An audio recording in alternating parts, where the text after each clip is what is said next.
Keinu eske ziren sindikatuak Gasteizko Mercedesen zuzendaritzak lan hitzarmenaren negoziazioak eten eta biharamunean eta 6. grebak ekoizpenak geratu zuen egunean iritsi zen keinu hori UGT Comisiones Obreras, ekintza eta PIM sindikatuek adierazi dutenez zuzendaritza prest dago gaueko 6. txandari uko egiteko. Hala egiteko exigitu zioten pasaden astean 4 sindikatuek posta elektronikoz bidalitako mezu batan eta ostiralean jaso zuten baiezko erantzuna bide beretik bihar astearterako deitu du langile batzordea bilerara. Sindikalak uste du hori dela etenda dagoen ekoizpenari eta blokeatuta dagoen negoziazioari berrekiteko modu bakarra. Horregatik 4 sindikatuek konpromisoa azaldu dute trukean langilei berriz lanera itzul daitezela eskatzeko. Ordea langile batzordeko presidenteak ELA sindikatuko Igor Guevarak berriari adierazi dio ez dutela proposamen horren inguruko berririk jaso izan ere ELA, LAB eta SK sindikatuen eskari nagusietako bat da gaueko 6. txanda ez onartzea soldatak KPI-aren arabera igotzarekin batera. Arratsaldeon guztioi, Mikel Díaz de Alda LAB sindikatuko ordezkariak ere sindikatu abertzalek hitz egiteko konpromisoa dutela berretsitu, baina zuzendaritzaren jarrera salatu du ere. Sindikatuei gauza bat esaten dielako bileran eta oso bestelako mezua zabaltzen duelako edabidetan. Díaz de Aldarekin egin dugu konexioa eguerden hain zuzen ere, eta horrela mintzatu da biharko bileraz espero dutenez. Baina ez dakigu 6. gau hori baldintzatuta kenduko duten, edo ze baldintzei lotuta ez orduan, bihar bildu arte, gu ez gara oso baikorrak, batez ere, atera zuen komunikatu horretan, 6. gauak entzen zuela, UGT Comisiones ekintzen PIM eskatutako paperagatik eta ez jendeak kalea dagoelako, ez? Orduan, guk argi daukagu, 6. gau hori lortzen den zera guztia izango dela jendeak kalean dagoelako eta jendeak burutan dagoelako. Garai kritiko batean sartu dira Arabako metaleko hitzarmenaren negoziazioak sindikatuen arabera ostiraleko bileran patronalari adierazi zioten eskaera guztiei eusten dietela, baina gaur egun bigaik dutela lehentasuna urteko lanaldia murriztea eta soldatak igotzea. Lehenengoari dagokionez patronalak onartu egin du hurrengo hitzarmenean lanaldia zertxobait murriztu behar dela, nahiz eta oraindik ez duen ezer jarri mahai gainean. Aldiz, soldata igoeren kasuan sindikatuek salatu dute SEAK marra gorria jarri duela. Hori egin izana alerta zeinua da Comisiones Obrerarentzat. Ohartarazi duenez, negoziazioa hasi zenetik lehen aldiz blokeo taktiko batetik blokeo egoera batera igaro daitezke. Antzera mintzatu da ELA sindikatua uste du patronalak bere diskurtsoa erradikalizatu egin duela sindikatuek egin dituzten mobilizazioengatik. Patronalak adierazi du greba deialdiak dauden bitartean ez duela bere jarrera aldatuko, baina mobilizazioak eta grebak hasi zirenetik eman dira aurrera pausoak negoziazioan. Irailaren 21, 22 eta 23 iragarri dituzte hurrengo lanuzteak. Bestaldetik Eusko Jaurlaritzak Euskotreneko bonoak ehuneko 50 merkatuko ditu datorren irailaren batean hasita, abenduaren 31 arte garraio publiko osora hedatu nahi dutela adierazi du Iñaki Arriola garraio sailburuak, entzun dezagun. Herritar guztiei mesede egingo dien neurri sozial eta ekologikoa da, batez ere klase ertainei eta langilei lagunduko diena. Gainera, garraio publikoa sustatzera, garraio pribatua galaraztea eta ondorioz CO2 isurketak murriztea bideratuta dago. Gizartarloko gaietan berriz, EAJak, PSek eta Euskal Herria Bilduk eta Elkarrekin Podemosek hitzartutako hezkuntza ituna oinarri horretan aurrera egiteko urratsak egiten dabil Jaurlaritza ekain amaieran. Itun horren edukiak gauzatuz joateko kronograma aurkeztu zuen Jokin Bildarratz hezkuntza sailburuak batzordean.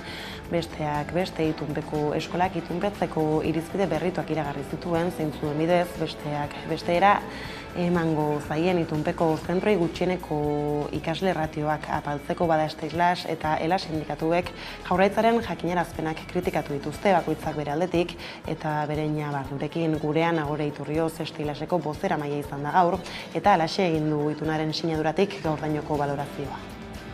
Alde batetik, eskenifikazio potolo bat eman da, argi dago irudikatu nahi izan dela, prozesu parte hartzaile bat izan denaren irudi hori eman nahi izan da, baina guk egia esan argi dugu parte hartu badugu ere eman zaizkigun eremu guzti horietan, gure ekarpenak nolabait esateko ez dira aintzat hartu horietan, ez? Hori batetik eta bestetik balorazioa bestea bada bere garaien egin gendun kritikaren ondorio aurreikusi ahal genukena gertatzen ari dela, bai? Hau da, goiburuetatik letra txikietara jaitsi gara eta orain ikusten ari gara bere momentuan guk salatu gendun hori betetzen ari dela. Eta lerroburuekin jarraiki Iruñera salto, San Fermin eguneko prozesuan izan ziren istiluek ondorioak izango dituztela dirudi. Azken egunetan zer esana eman du Kuria kalean bizit izandakoak eta Iruñeko udalak eta udaltzaingoak neurriak hartu dituzte, gutxienez 3 lagun atxilotu dituzte eta gehiago izan daitezkela iragarri. Haietako bati, polizia bati sudurra apurtzea egotzi diote. Enrique Maia alkateak atzo eman zuen albistearen berri. Javier Goia udaltzaingoko buruarekin batera eman zuen prentsaurrekoan. Maiaren arabera sudurra hautsi zioten polizia horrek udalbatzako zinegotziak defendatu zituen, bereziki Navarra-Somako eta Peseneko zinegotziak, baita Kuriako ordezkariak ere. Talde antolatu batek bortizki egin baitzien eraso bere arabera. San Fermin eguneko prozesuan ohikoak izaten ziren udal ordezkarien aurkako protestak eta pandemiaren etenaren ondoren ere halaxe izan zen. Ohi bezala Enrique Maia alkateak eta gainerako udal ordezkariek parte hartu zuten prozesuan eta ibilbidearen amaiera aldera tentsioak gora egin zuen Kuria kalean. Elizaren aurkako mezuak erakutsi zituzten hainbatek udaltzainek inguratuta egin zuten bidea udal ordezkariek eta une batean bultzak ere izan ziren protestan ari zen jendearen aurka jo zuten poliziaek orduan. Udaltzaingoak jakinarazi duenez polizia bat behintzat zauritu zuten odola zeriola geratu baitzen sudurrean hartutako kolpe baten ondorioz. Eta kulturarloan Iruñetik Gasteiza salto bihar da asteko aiazaldia hilaren 17 bitartea aurtengo kartela nazioarteko artista desberdinek osatzen dute eta kultura eta aiaza sustatzeaz ez ezik egun horietan turismoa ere erakartzeko asmo dutela adierazi du Alberto Ibarrondo aiazaldiaren zuzendariak. Kultura ekartzea, musika ekartzea, artea ekartzea eta hori izan da gure helburua azken 45 urtetik. Ere beste gauza batzuk etorri dira horren esker, hau da, turismo erakartzen dugu eta ere Vitoria-Gasteizko irudia kanpoan ere oso garrantzitsua da. Ematen du nazioarteko hiria dela, kosmopolita, irekia beste genero batzuetara, jaz adibidez estatu baturra da, baina nolabait guk onartu dugu gure barruan eta gure egin dugu.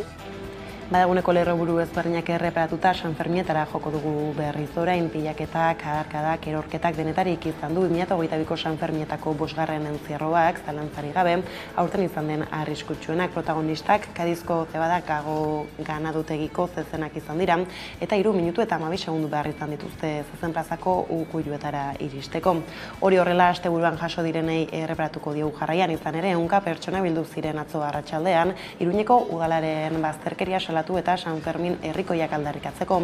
Oko plazatik abiatu zen mobilizazioa batukada batek gidatuta eta hiriburuko kaleak zeharkatu zituen herri San Ferminak erdigunean lelopean.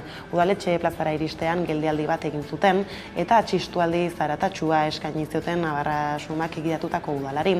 Santa Ana plazan antolatzaileek nabarmendu zuten San Fermin herrikoiak kanporatzen eta ikusezin bihurtzen saiatu dela udala. Alferrik bistan denez tekina aizkorbe. Usteak 11 ditu gaur, eta atzo 11 telebista Iruñako kaletan barna ibili zen. Izan ere, herri San Ferminen egun handia ospatu zen. Iruñako udaletxearen oztopoaren aurretik, herri San Ferminak alde zaharrean loratu baitziren. Goazen ikustera! Uztaren ia eretxita, hasiak garabiltzen, harri guztien artetik, harri gara loratzen. Oso gustora, oso giro polita izan dugu egun osoan zehar, 250 pertsona elkartu gara bazkaltzeko, guretzako kriston erronka izan dela, eta bueno, hemendik ordu berdira edo hasiera emango diogu ja kale jirari. Bai, egia da hasieratik oso harrera ona izan dugula, animo hitzak leku pila batetik iritsi zaizkigula eta egia da horrek ere erantzun bat izan duela jendeak guk antolatutako gauzetan izan duen harrerarekin, ez? Zazpian, Zabaldin, Maruxak izan genuen eta bueno, kristona montatu zuten, atzo ere Jofe eta Lapetixen irekin matala zen, bueno, etzen inor sartzen eta bueno, gaur 250 pertsona elkartu gara bazkaltzeko eta bueno, berzer moduz mania, baina nik uste dut giro polita sortuko dugula eta jende desente elkartuko garela.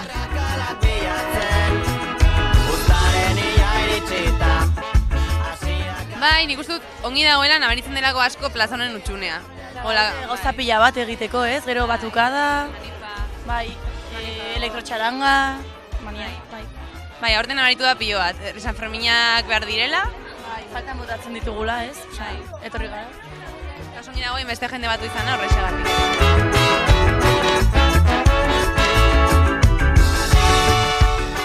Kalean jarraitzen dugula, kaleak hartzen jarrituko dugula, eta herri mugimendua, nahiz eta erdigunetik desagerrazi nahi izan, gu erdigunea hartzen jarrituko dugula baina eta berri.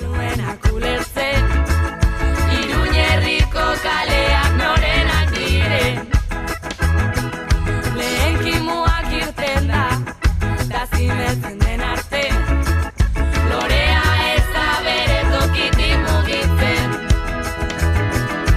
Zaren ia iritsita, hasiak garabiltzen, harri guztien artetik, arrakalak bilatzen.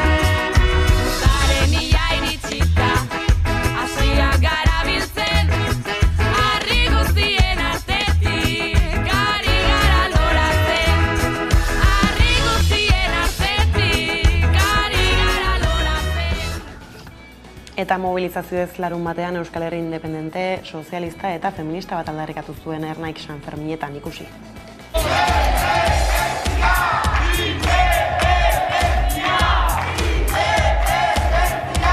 San Fermina gure ikurrak eta gure aldarriak kalera ateratzeko aukera ezin hobea izango dira. Hori dagokiolako Euskal Gazteriari, independentziaren alde borrokatu eta Euskal Herri sozialista, feminista, ekologista eta euskalduna ekarriko duen prozesuaren parte eta motor izatea. Gora Euskal Gazteria! Gora Euskal Herri askatuta!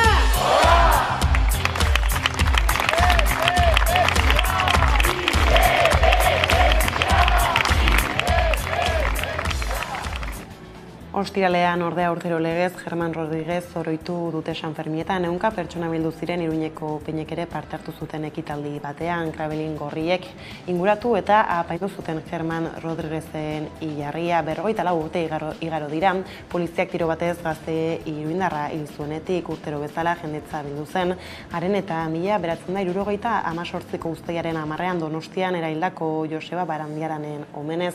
Impunitateari stop, justizia orain pankartaren atzean, Lagun eta senideek bientzat egia, justizia eta ordaina eskatu zuten. Urtero legez bertaratutakoek azpimarratu zuten ere ez dutela ahazten 78ko San Fermin haietan gertatutakoa. Hala ere, ekitaldian antolatzaileek irmo aldarrikatu zuten memoriarekin ez dela aski. Kongresuan eztabaidagai dagoen memoria demokratikoaren legean egiak justizia behar duela gogorarazi zuten. San Fermin gogorraiek oroitzean, maltzur anker ikarada daukadana bihotzean. 7-8ko San Fermin gogorraiek oroitzean, maltzur anker ikarada daukaguna bihotzean. Bai Zermanta, bai Joseba, nere baitan dauzkadanak. Azken finean egia, justizia eta erreparazioa da guk eskatzen duguna, ezta. Egiaren aldetik gu 11 artxibotan jo dugu, dokumentazio bila eta artxibo guztietan barne ministeriokoak, defensa ministeriokoak berdin izan dira. Erantzun lotsagarri bat ematen. Dokumentaziorik ez dagola. Hemen San Ferminetan gertatu zenari buruz. Lotsagarria. Inolako dokumentori dagola. Justiziaren aldetik 11 epaitegitan jo dugu. Eta bakarrik Argentinan ireki digute ateak, hemengo ateak, Iruñeko epaitegiko ateak eta Madrilgo epaitegitako ateak beti itxiak izan dira. Epaiketarik izateko aukerarik ez dugu izan. Kasu guztietan artxiboa egin dute jarritako kerelarekin, aztertu gabe eta erreparazioan aldetik zer esan. Oraindik gaudela estatuaren aldetik errekonozimentorik jaso gabe. Esan gabe, ardura nagusia estatuarena izan zela, barne ministroarena, eta batez ere, garai hartan ministraria izan zen, barne ministraria izan zen Rodolfo Martín Villa. Hemen egin zen estatu kriminaren arduradun politiko nagusia. Julio Germán, libertad contra sus balas. Querían los asesinos matar la aurora anunciada. Mira tu gente, Germán, herida pero alentada. El día de tu sonar vendrán a tocar las dianas para plantar tu sonrisa en las calles.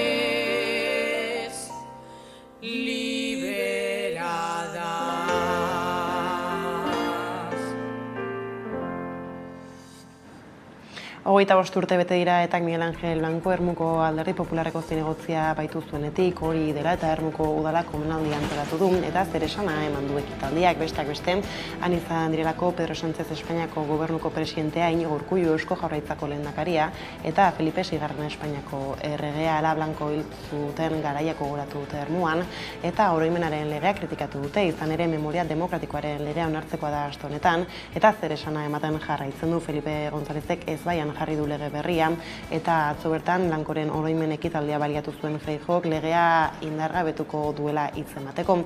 Ez hainbeste testuagatik, baizik eta Euskal Herria Bilduren babesagatik. Iñigo Aduriz kazetariak heldu dio gurean gaiari. Bilduk PSOE eta Unidas Podemosekin lortu zuen akordio horrek legearen irismena 1983 urtera arte egin duelako, ez? Eta, gogoratu beharra dago 1983 urtean dagoeneko Alderdi Sozialista gobernuan zegoela, ez? Hain zuzen ere Felipe González, ez? Eta badirudi horrek eragin duela hori desegonkortasuna batez ere PSOEko alde batean, ez? Eta hain zuzen ere Felipe Gonzálezen gobernuarekin harremana izan zuten buruzagien artean, ez? Eztabaida luzaren ondotik lehen lurralde proiektua onartu du Euskal Elkargoak duela 5 urte sortu zenetik. Euskal Elkargoak lehen lurralde proiektua onartu zuen uztailaren 9an Baionan. 2021-26 aldirako norabideak finkatzen dituen egitasmoaren eztabaida luzaren ondotik hautetxeen 72%aren babesa 72ak babesa eman zion. Lehen aldiz lurralde proiektua izango du Euskal Elkargoak larunbateko kontseilu orokorrean hautetxe 72aren babesarekin. 2021-26 arteko norabideak zehazten dituen egitasmoa, 3 ardatzen inguruan egituraturik dago 15 plan estrategikoz osatua, erakundeak dituen 21 eskumenen inguruan. Bestalde alokairu turistikoen kontrako neurria ere bozkatu zen osoko bilkuran. Proiektua osatzen duten 3 ardatzak ingurumena, etxebizitza eta ekonomia dira. Zehazki, lehenak baliabideen babesaren alde egiten du, bigarrenak herri eta hirien dinamizazioa du xede, aldi berean barne aldean eta kostaldearen arteko oreka lantzea, eta azkenak garapen ereduak birsortzea. 15 estrategia planetan oinarritzen da, markaturiko bide politikoa hauek dokumentu bakar batean bildurik, elkargoa dituen 21 eskemei loturiko nahiak elkartzen ditu, eta bere eginkizun publikoak nola gauzatzen dituen azaltzen du ere. Gaur goizean Bruno Le Maire Frantziako ekonomia ministroaren bigarren etxebizitza okupatu du Euskal Herria baik, zenperen bigarren etxebizitzei aplikatzen zaien zergaren mugatzea salatzeko gaur egun 51.000 inguru lirateke bigarren etxebizitzak Ipar Euskal Herriko etxebizitzen 121 fenomeno hori mugatzeko tresna bakarra herriko etxeen eskuden biziteien zergada gehienez ere 160ra igo dezakete, baina etxe bizitzaren tentsio eremuan kokatzen diren Lapurdiko 24 herrietan baizik ez duten neurria ezartzeko aukera. Euskal Herria baik eskatu du Frantziako gobernua lantzen ari den 2023rako finantza legean gainzergari ezarritako muga horiek kentzea. Hala Euskal Herria baik ekintza abiatu ondotik jendarmeak agertu dira bertara militanteekin negoziatzera. Frantziako ministroarekin mintzatu ondoren, hilabete bukaerarako arekin bilkura bat antolatzea lortu dute azkenean. Ondorioz, ekintza bertan bera utzi eta bigarren etxe bizitzatik legutzea erabaki dute.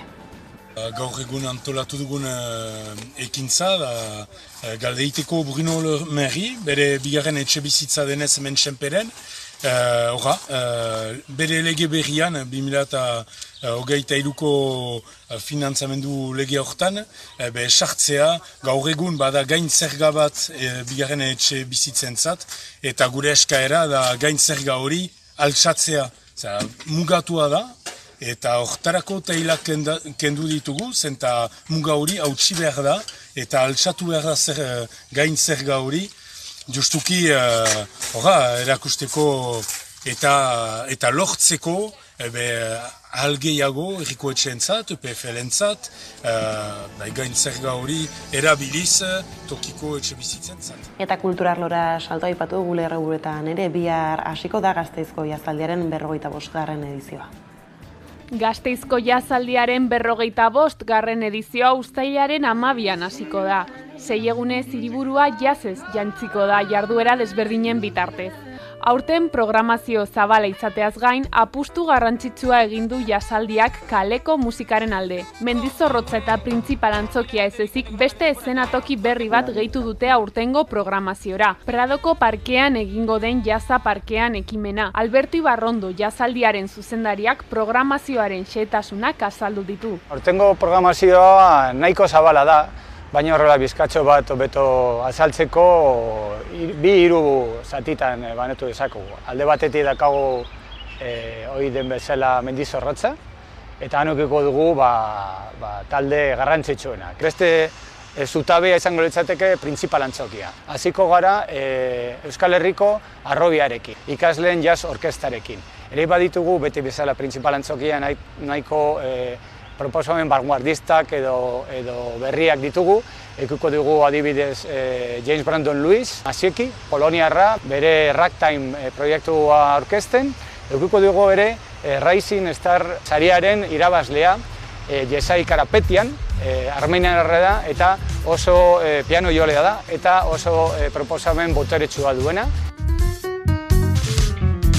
Eta azkenean ere ikuko dugu beste gauza oso berezia dena eta beti da badaukagu jazaldien horrelako sorpresa edo eta kasu honetan da Casa Overol da abeslaria, ekoitzlea, bada ere bateria jolea eta hirugarren zutabe izango litzateke kalea.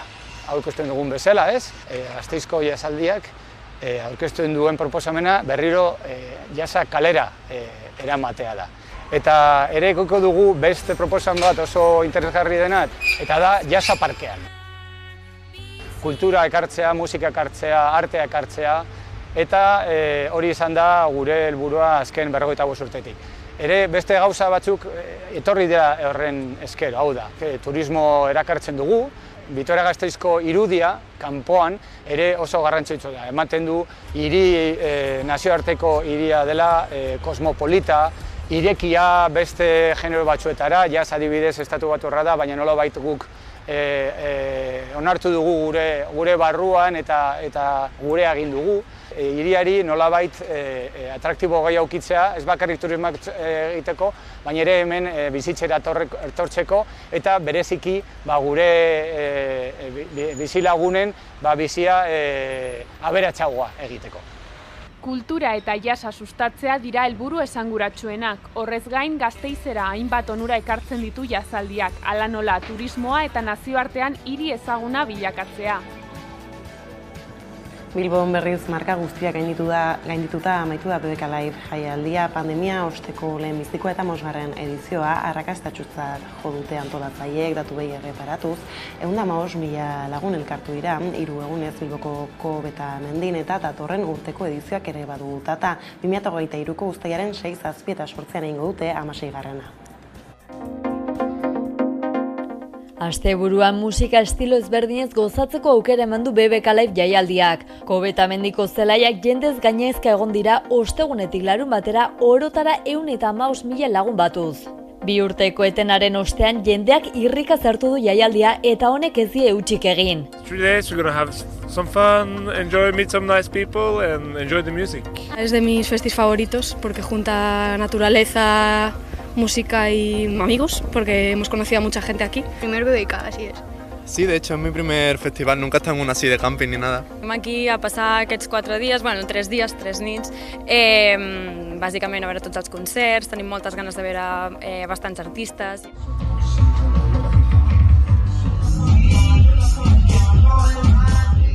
Egitarau zabala izan du 15. edizionek, 12 agertokirekin eta 100 artista baino gehiagoko egitarauarekin hautsi ditu markak aurten jaialdiak.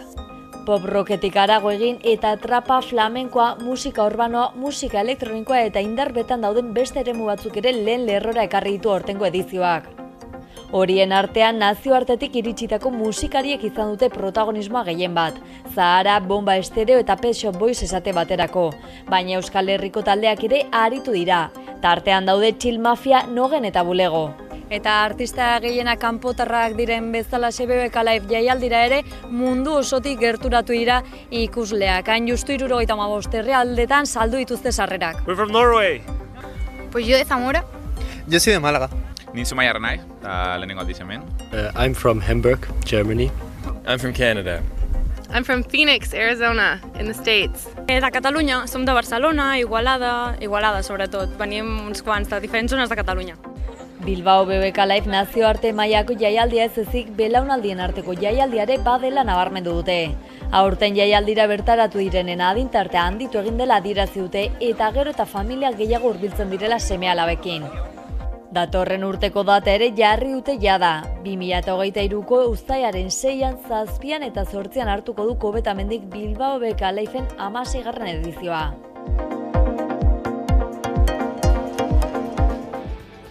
Badaguneko kontuak horrela iritsi da albistegiaren amaiera gaurkoan Sunek herrikirekin batera orain gutxi kaleratu duen, sandeia bestearekin agurtuko zaituztegu hala gustatuko zaizuelakoan, besterik ez uraldetik hauek izan dira eguerdiak gurean gaur utzituenak guztiak eta gehiago nahi duzuen aldiro 11.satarian ondo izan eta bihar arte.